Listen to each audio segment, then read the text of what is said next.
Baby बाजी की बहुएं ड्रामे की कहानी का पूरा ट्रैक ही बदल चुका है। जब से ड्रामा शुरू हुआ, फुप्पो नामा ऐसा शुरू हुआ कि ख़त्म होने का नाम नहीं ले रहा। कान पक गए हैं इन फुप्पो की साजिशों से और अजरा की बातों से, खालिद खुली धमकियों से।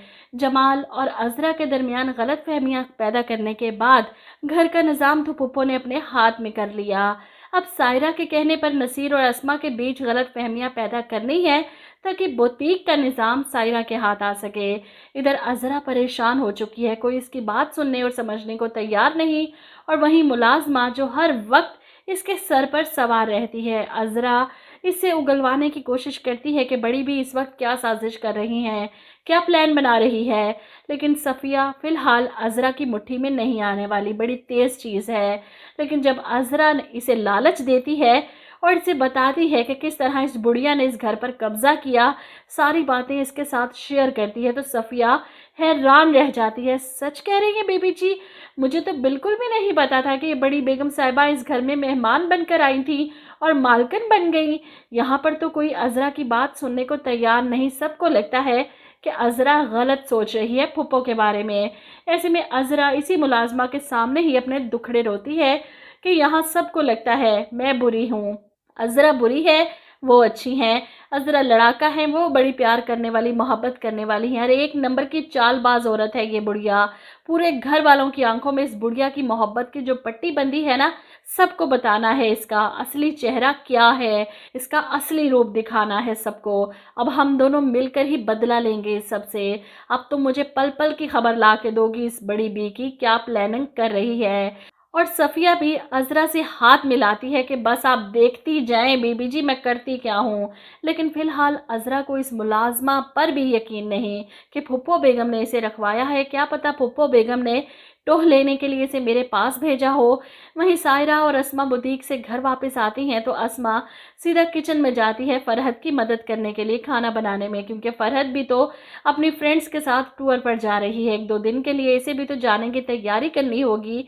वो ये खुशखबरी अस्मा को सुनाती है कि वासिफ ने मुझे इजाज़त दे दी जाने की, मैं तो बहुत खुश हूँ। ऐसे में सायरा वहाँ आ जाती है मालकिन बनकर। घर में करते क्या हो सारा दिन, अभी तक खाना तैयार नहीं हुआ। मुलाजमा सफाई कर जाती है, खाना तो टाइम पर तैयार कर दिया करो। और वो अजरा सारा दिन पलंग तोड़ती रहती है, ये नहीं कि किचन में आकर कोई काम कर ले।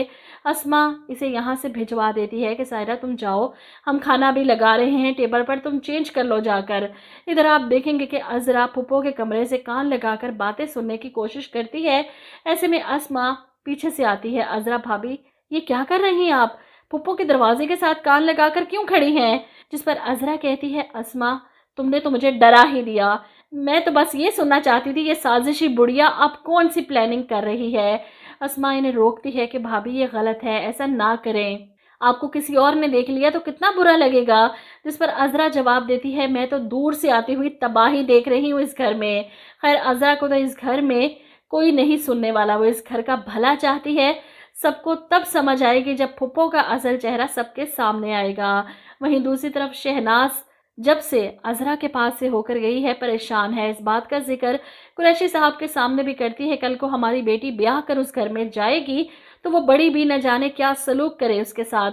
जिस पर कुरैशी साहब इसे टोक देते हैं कि पहले भी तुम्हारी इन्हीं बातों की वजह से बेटी का रिश्ता खराब हो गया था, बस कर दो, उस घर में बैठे हैं ना, सब उस घर के मामलात वो ही देखेंगे।